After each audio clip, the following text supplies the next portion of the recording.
والسلام على أشرف الأنبياء والمرسلين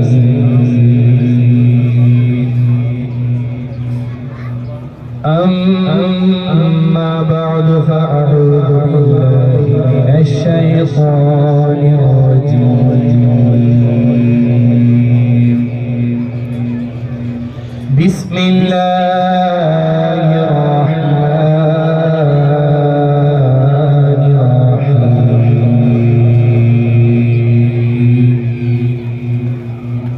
قال الله تبارك وتعالى في القرآن المجيد والفرقان الحميد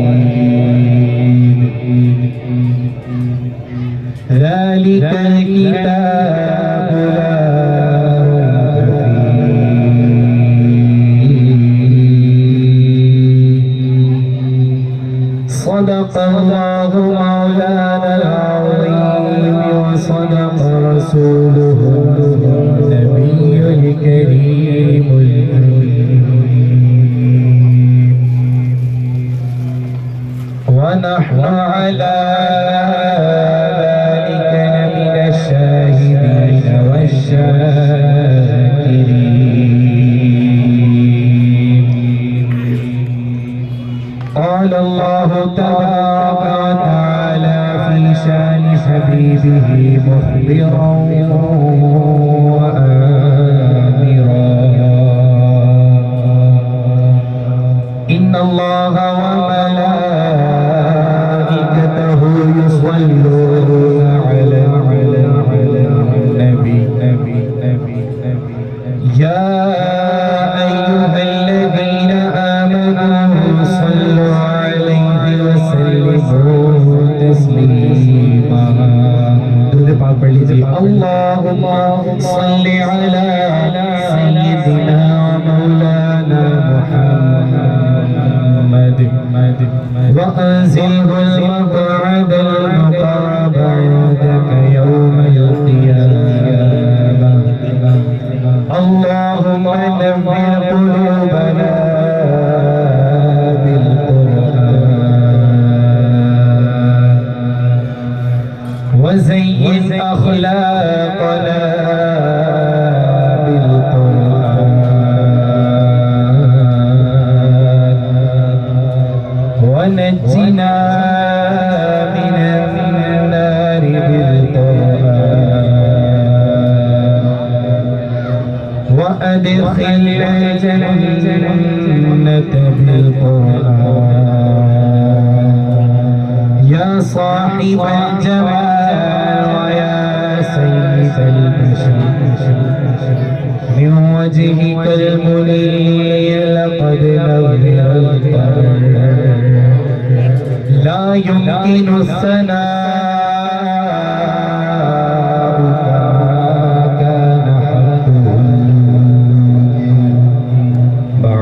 خدا بزرگی قصہ مختصر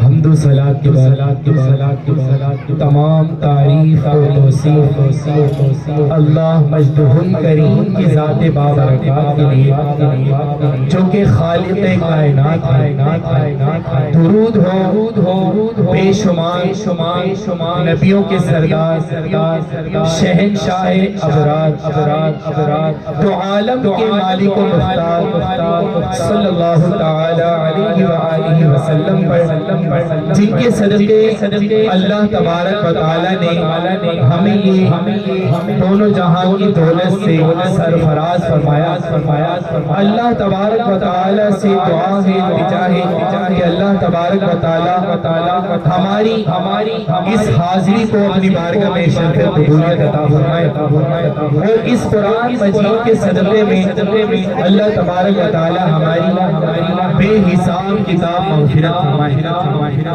ابھی جو خطبہ شریف میں نے جو تلاوت قرآن مجید کی تلاوت کی جس آیت مبارکہ کی تلاوت کی ہے اللہ تبارک و تعالی ارشاد فرماتا ہے ان اللہ و ملائکتہ شک اللہ تبارک و تعالی وملائکتہ اور اس کے ملائکہ یصلون علی النبی درود پاک پڑھتے ہیں غیب بتانے والے نبی علیہ الصلوۃ والسلام پر. اور آگے اللہ تبارک و تعالی ارشاد فرماتا ہے یا ایھا الذین آمنوا اے ایمان والو صلو علیہ وسلموا تسلیما تم بھی درود پاک پڑھو آخری نبی علیہ الصلوۃ والسلام پر جو غیب بتانے والے ہیں اور ان پر خوب سلام بھیجو. کہتے سبحان اللہ. حضرت سلیمان بن الجزولی علیہ رحمہ بہت بڑی ہستی گزرے ہیں, بہت بڑے بزرگ گزرے ہیں, بہت بڑے عالم دین علمی شخصیت گزرے ہیں. ایک مرتبہ یہ سفر پر موجود تھے, سفر فرما رہے تھے تو دیکھتے ہی دیکھتے نماز کا وقت قریب آیا. انہوں نے سوچا کہ نماز کا وقت جا رہا ہے, کیوں نہ اللہ تبارک و تعالی کی عبادت کر لی جائے, نماز ادا کر لی جائے. تو یہ صحرا کے علاقے میں پانی کی تلاش کو نکل پڑے. تو کافی دور جا کر ان کو ایک کنواں نظر آتا ہے جس میں نہ ڈول ہو نہ رسی ہوتی ہے, اور کنویں کے بالکل نچلے تلے میں پانی موجود ہوتا ہے.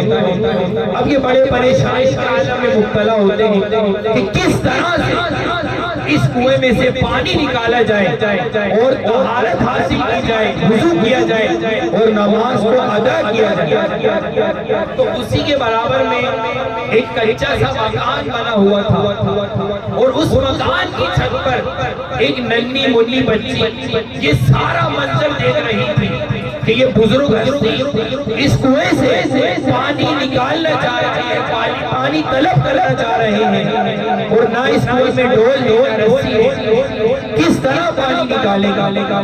اب وہ ننھی منی بچی عرض کرنے لگی اے شیخ آپ تو اتنی بڑی ہستی ہیں, آپ سے تو اتنا سا کام نہیں ہو رہا کہ اس کنویں سے پانی نکال کر وضو کر لیں. اب وہ جو ننھی منی بچی وہ چھت پر سے تھوڑا سا جھکی اور جھک کر اپنا تھوک اس کنویں میں ڈالا. اب جیسے ہی اس ننھی بچی نے اپنا لعاب اپنا تھوک اس کنویں میں ڈالا, کنویں کا پانی ابل پڑا. کہتے سبحان اللہ. اب وہ جو بزرگ ہستی تھے انہوں نے دیکھا کیا با کمال بچی ہے کہ کنویں میں تو بالکل نچلے تلے میں پانی تھا, آخر کیا وجہ ہے کہ اس نے اپنا تھوک اس کنویں میں ڈالا اور کنویں کا پانی اوپر آ گیا. بڑے متعجب ہوئے اور اس بچی سے فرمایا کہ اللہ تبارک و تعالی نے تجھے یہ قدرت کس طرح عطا کی, ایسا کون سا عمل ہے, ایسا کون سا تیرا فعل ہے کہ جس کے سبب اللہ تبارک و تعالی نے تجھے یہ طاقت عطا فرمائی ہے. تو وہ ننھی منی بچی عرض کرنے لگی میں تو صرف درود پاک پڑھتی ہوں, میں تو صرف درود پاک پڑھتی ہوں, اس کی برکت سے اللہ تعالی نے مجھے ایک کمال عطا کیا. کہتے سبحان اللہ. یہ درود پاک کی فضیلت ہے کہ جو شخص خلوص کے ساتھ اخلاص کے ساتھ آقا کریم علیہ الصلوۃ والسلام پر درود پاک کا نذرانہ پیش کرتا ہے تو اللہ تبارک و تعالی اس کو یہ کمالات عطا فرماتا ہے. کہتے سبحان اللہ. آقا علیہ الصلوۃ والسلام نے ارشاد فرمایا کہ جو شخص محبت اور شوق اور ذوق کے ساتھ 3 مرتبہ دن اور 3 مرتبہ رات میں مجھ پر درود پاک پڑھتا ہے تو اللہ تبارک و تعالی پر حق ہے کہ اللہ تعالیٰ اس کے اس دن اور اس رات کے گناہ بخش دے گا. کہتے سبحان اللہ. ایک مرتبہ محبت اور شوق کے ساتھ آقا علیہ الصلوۃ والسلام پر درود پاک کا نذرانہ پیش کر لیجیے. اللہم صلی علی سیدنا و مولانا محمد معدن الجود والکرم وعلی آلہ و اصحابہ وبارک وسلم. کل بروز قیامت آقا علیہ الصلوۃ والسلام کی ایک ادنا سے امتی کو فرشتے جہنم کی جانب گھسیٹ کر لے کر جا رہے ہوں تو حضرت آدم علی نبینا وعلیہ الصلوۃ والسلام آقا کریم صلی اللہ علیہ وسلم کی خدمت میں حاضر ہوں گے اور عرض کریں گے یا رسول اللہ صلی اللہ علیہ وسلم آپ کے فنا امتی کو فرشتے گھسیٹ کر جہنم میں پھینک نہیں لیے جا رہے ہیں. تو قربان جائیے یا رسول اللہ صلی اللہ علیہ وسلم پر۔ سرکار صلی اللہ علیہ وسلم سے یہ معلوم ہوگا کہ میرے فلاں امتی کو فرشتے جہنم کی جانب گھسیٹ کر بھیجنے کے لیے جا رہے ہیں، تو سرکار صلی اللہ علیہ وسلم وہاں پر حاضر ہو جائیں۔ اب آقا علیہ السلام وہاں پر حاضر ہوں گے اور فرشتوں سے فرمائیں گے، اے فرشتوں، میرے اس پیارے سے امتی کو تم کہاں لے کر جا رہے ہو؟ تو فرشتے عرض کریں گے یا رسول اللہ صلی اللہ علیہ وسلم، ہم وہی جس کا رب عز و جل ہمیں حکم ارشاد فرماتا ہے۔ تو آقا کریم صلی اللہ علیہ وسلم ان سے فرمائیں گے کہ اس کو کہاں لے کر جا رہے ہو؟ تو فرشتے عرض کریں گے یا رسول اللہ، ہمیں حکم باری تعالی ہے کہ ہم اس کو جہنم میں منہ کے بل پھینک دیں۔ اللہ اکبر۔ سرکار صلی اللہ علیہ وسلم اسی وقت رب عز و جل کی بارگاہ میں اپنے دست مبارک بلند فرمائیں گے اور عرض کریں گے یا اللہ، میرے اس امتی کو جہنم میں داخل نہیں فرما، یا اللہ میرے اس امتی کو جہنم میں نہ ڈال، کیونکہ اس نے پوری زندگی میں مجھ پر ایک بار ذرا سوچیں، آقا کریم صلی اللہ علیہ وسلم ایسی شفاعت فرمائیں گے کہ اپنے امتی وہ کہ جس نے پوری زندگی میں اگر سرکار علیہ السلام پر صرف ایک مرتبہ ہی درود پاک پڑھا ہوگا، ارے سرکار تو اس کو بھی جہنم میں نہیں جانے دیں، کہتے سبحان اللہ، سرکار اس کا ہاتھ پکڑ کر خود جنت میں داخل کر دیں، کہتے سبحان اللہ۔ تو ہمیں چاہیے کہ خوب سرکار علیہ السلام پر روزانہ کم و بیش 313 مرتبہ درود پاک پڑھنے کی اللہ تعالی ہم سب کو توفیق اور ہمت فرمائے۔ اب انشاءاللہ جو میرا آج کا موضوع ہے اس کی جانب آتے ہیں۔ ابھی جو میں نے خطبے میں آیت مبارکہ کی تلاوت سورہ بقرہ کی آیت ہے، ذالک الکتاب لا ریب فیہ، ارے یہ وہ کتاب ہے کہ اس میں کسی قسم کا کوئی شک کی گنجائش نہیں ہے، سبحان اللہ۔ آخر کیوں نہ سرکار علیہ السلام پر خود قرآن مجید نازل ہوا، اور جب اللہ تعالی نے حضرت موسیٰ علیہ السلام پر توریت اتارنی چاہیے تو خود اللہ تعالی نے حضرت موسیٰ علیہ السلام کو کوہ طور پر بلایا۔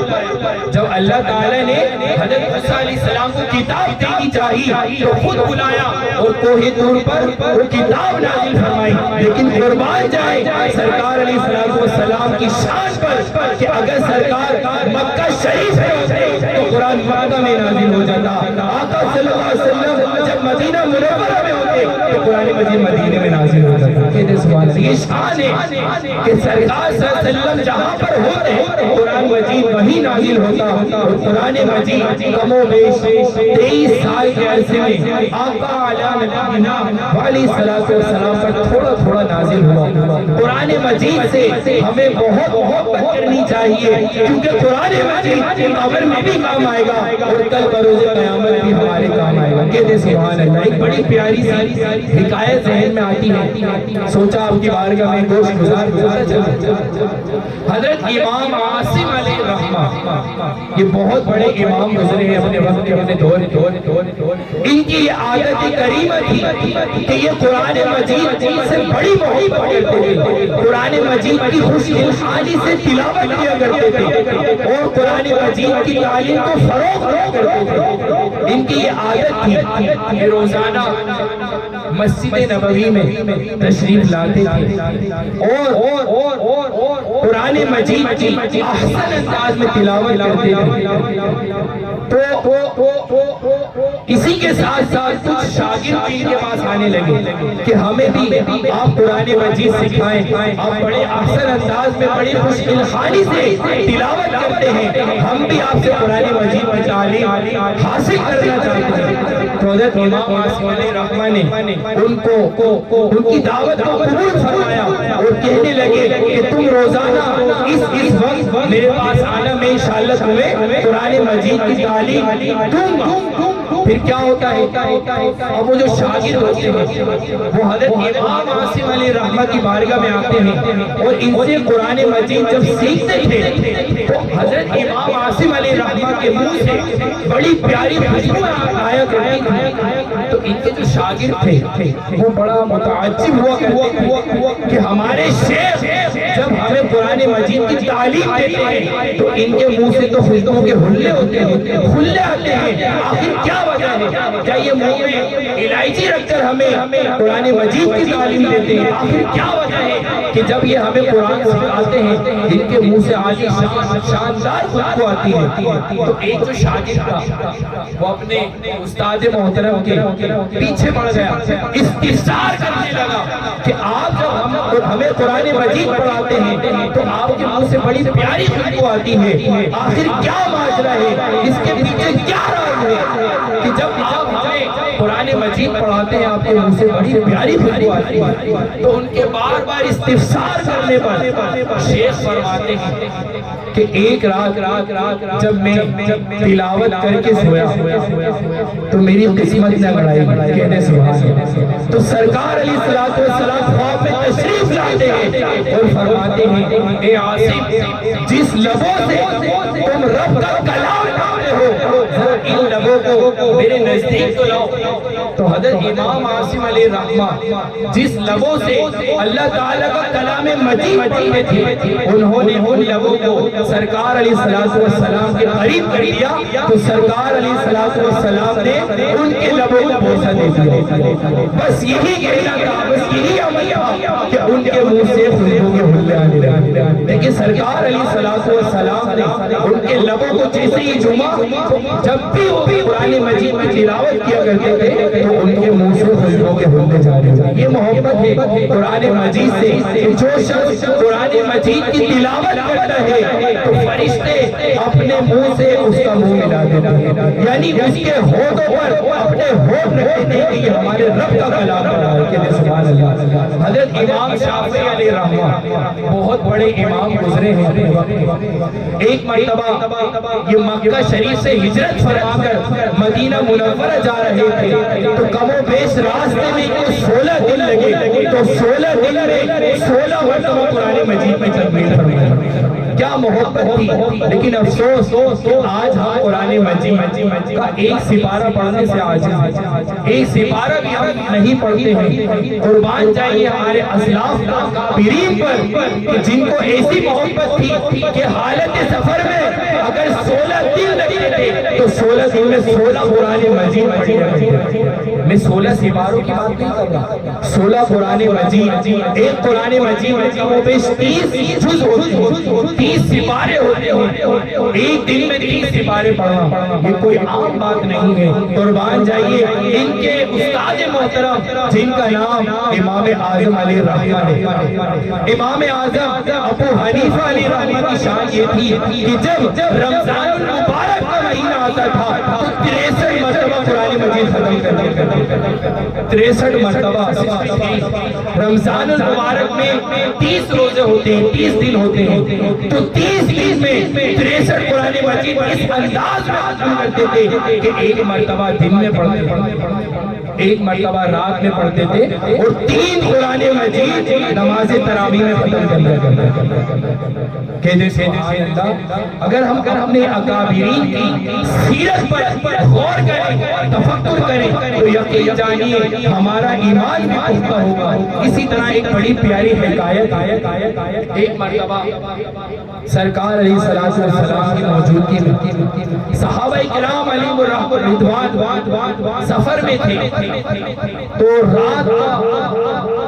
رات کی تاریکی چھا گئی تھی، تو سرکار علیہ نبینا علیہ السلام نے فرمایا کہ رات بہت ہو گئی ہے، کوئی مناسب مقام پر پڑاؤ ڈال لیتے ہیں، پھر جاتے ہیں، نماز فجر ادا کر کر اپنا سفر دوبارہ کنٹینیو کریں۔ اللہ، تو سرکار علیہ السلام نے 2 صحابہ کرام علیہ الرضوان کی ڈیوٹی لگائی کہ تم دونوں میرا دو گے اور باقی صحابہ آرام فرمائیں۔ تو باقی صحابہ آرام کرنے لگے اور اور جو صحابی تھے، جو دو صحابی تھے، انہوں نے یہ فیصلہ کیا یار رات بڑی لمبی ہے، ایک کام یہ کرتے ہیں کہ آدھی رات کو سو جاؤ، آرام کر لو، پھر تم اٹھنا، پھر میں آرام کر لوں، اس طرح رات بھی کٹ جائے گی اور ہمیں تھکاوٹ بھی نہیں ہوگی۔ تو ان میں سے ایک اور صحابی آرام فرمانے کے لیے اپنے بستر پر تشریف لے گئے۔ اب ایک صحابی بچے۔ اب صحابہ کرام کا تو جذبہ ایمانی اور کیا خوب عبادت کا عالم ہوتا ہے کہ وہ اپنا ایک ایک لمحہ بھی اللہ تعالیٰ کی عبادت سے محرومی سے گزارتے ہی نہیں۔ تو وہ صحابی بھی تھے، انہوں نے سوچا کہ رات بڑی لمبی ہے، آدھی رات تک مجھے جاگنا ہے، کیوں نہ میں نفل نماز کی ادا کروں۔ کہتے سبحان اللہ، کیا جذبہ تھا۔ تو انہوں نے نفل نماز کی نیت باندھی اور سورہ کہف کی تلاوت کرنا شروع کیا۔ کہتے سبحان اللہ۔ اب دشمنوں نے دیکھا کہ یہ موقع اچھا ہے، صحابہ کا لشکر جو ہے آرام فرما رہے ہیں، اور پہرے دار پھیرا دے رہا ہے، وہ بھی نماز پڑھ رہا ہے، کیوں نہ ان پر حملہ کر دیا جائے۔ اللہ اکبر۔ تو ایک دشمن نے آگے بڑھ کر وہ جو صحابی نفل نماز ادا کر رہے تھے، سورہ کہف کی تلاوت کر رہے تھے، اچانک سے ان پر تیر آ کر لگا۔ اب جسم سے خون بہنا شروع ہو گیا۔ پھر یہ بات دیگر دوسرا تیر آ کر لگا، لیکن قربان جائے ان صحابی پر کہ انہوں نے نماز کی نیت نہیں توڑی، تیر کھاتے رہے، یہ بات تیسرا تیر لگا۔ اب جسم سے بہت زیادہ مقدار میں بہنے لگا، لیکن نفل نماز کی نیت نہیں توڑی، نہ سورہ کہف کی تلاوت ہوئی، تیر کھاتے رہے، نماز کو کنٹینیو رکھا۔ جب انہوں نے دیکھا کہ خون بہت زیادہ بہ رہا ہے، ایسا نہ ہو کہ مجھ پر غشی طاری ہو جائے اور میں بے ہوش ہو جاؤں، باقی دیگر لوگوں کی بھی جان کو خطرہ پہنچ جائے، خطرہ لاحق ہو جائے، اگر مجھے یہ خوف نہ ہو کہ میرے فرض میں کوتاہی ہو جاتی تو میں نفل نماز کی نیت نہیں توڑتا۔ وہ گئے، جلدی جلدی سلام پھیر کر جب گئے، صحابہ کے لشکر کو جگایا اور عرض کرنے لگے یا رسول اللہ صلی اللہ علیہ وسلم، ہم پر دشمنوں نے حملہ کر دیا ہے۔ اللہ اکبر۔ اور عرض کرنے لگے یا رسول اللہ صلی اللہ علیہ وسلم، مجھے اپنی جان کی بالکل پرواہ نہیں تھی، مجھے اپنی جان کی بالکل پرواہ نہیں تھی، اگر مجھے یہ خوف نہ ہوتا کہ میرے فرض میں کوتاہی ہو جاتی، یقین جانیے میں تیر کھاتا رہتا، سورہ کہف کی تلاوت مکمل کیے بغیر سلام نہیں۔ دیکھیں یہ جذبہ تھا صحابہ کرام میں، کیا جذبہ تھا، کیا قرآن مجید سے محبت تھی کہ وہ کہہ رہے ہیں کہ مجھے اپنی جان کی پرواہ نہیں تھی، میں تو تیر کھاتا رہتا، لیکن مجھے یہ خوف تھا کہ میرے فرض میں کوتاہی نہ ہو جائے اور سب کی جانوں کو خطرہ ہو جائے، تو میں اپنی جان کی پرواہ کیے بغیر جسم پر تیر کھاتا رہتا، سورہ کہف کی تلاوت جب تک مکمل نہ ہو جاتی جب تک میں سلام نہ دیتا۔ یہ دیکھیں کیا جذبہ تھا ہمارے صحابہ کرام علیہ الرضوان پر کہ قرآن مجید سے اتنی محبت کیا کرتے تھے۔ اسی طرح ایک بہت بڑے شیخ پیر کامل، بڑے علمی شخصیت، علم الحدیث پر، علم الکلام پر بڑی دسترس حاصل کی، کافی علوم پر ان کو دسترس حاصل کی۔ ایک دن ان کا وصال ہوا۔ اب ان کا ایک جو مرید تھا وہ خواب میں دیکھتا ہے اور عرض کرتا ہے ما فعل اللہ بکم، کہ اللہ تبارک و تعالی نے آپ کے ساتھ کیا معاملہ کیا، آپ تو اتنے بڑے شیخ کامل تھے۔ تو وہ جو ولی تھے انہوں نے عرض کیا کہ اللہ تعالیٰ نے تو میرے لیے فردوس کے فیصلے۔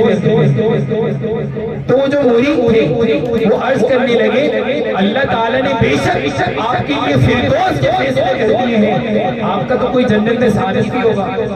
تو وہ ولی کہنے لگے کہ بے شک میرا جنت میں میرے ساتھ رفیق ہے، میرا ساتھی ہے، میں نے تو سوچا تھا کہ یہ بہت بڑا مفسر ہوگا، بہت بڑا شیخ الحدیث ہوگا، لیکن وہ تو ایک عام سا ادنا سا ان پڑھ شخص، اس کو تو علم بھی نہیں پتا، نہ الف کی خبر ہے نہ با کی خبر ہے، فلا فلا بستی میں رہتا ہے، فلا فلا جگہ اس کا گھر ہے۔ اب وہ مرید صبح بیدار ہوتا ہے، اس بستی کی جانب گامزن ہو جاتا ہے، اور ایک گھر آتا، وہ اس پر دستک دیتا ہے، اندر سے بڑھیا بیوہ خاتون باہر آتا، اور ان سے وہ مرید عرض کرتا ہے کہ فلا فلا جو شخص یہ آپ کا شوہر تھا، وہ بڑھیا خاتون عرض کرتی ہے ہاں یہ تو بہت عرصے پہلے اس دنیا سے جا چکا ہے۔ وہ مرید اس بڑھیا خاتون سے فرمانے لگے کہ تمہارے شوہر کا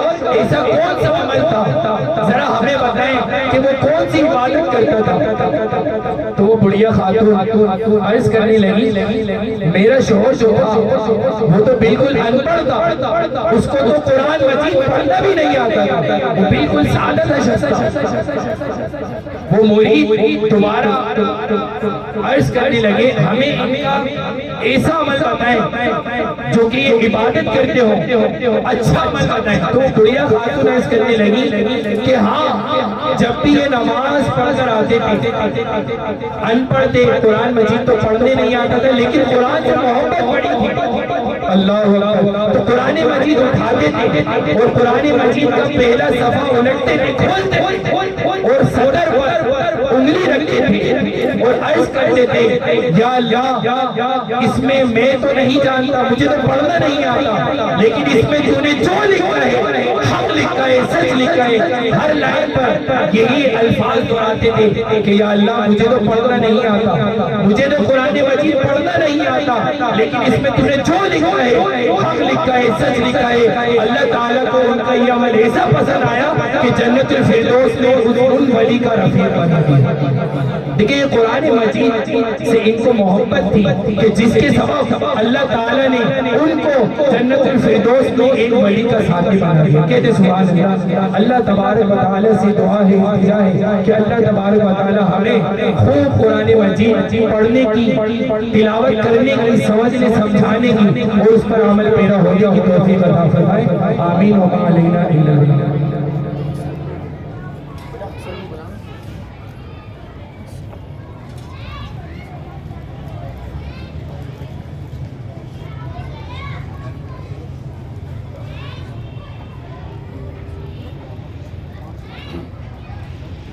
اعوذ باللہ من الشیطان الرجیم، بسم اللہ الرحمن الرحیم۔ اب انشاءاللہ عز و جل بلا تاخیر آمین کا سلسلہ شروع کرتے ہیں۔ جناب حافظ سید حسن ساجد سے میں ملتمس ہوں کہ وہ اسٹیج پر تشریف لے آئیں، پھر انشاءاللہ عز و جل قرآن مجید ماشاءاللہ انہوں نے پوری تکمیل فرما لی ہے۔ اب انشاءاللہ عز و جل آئیے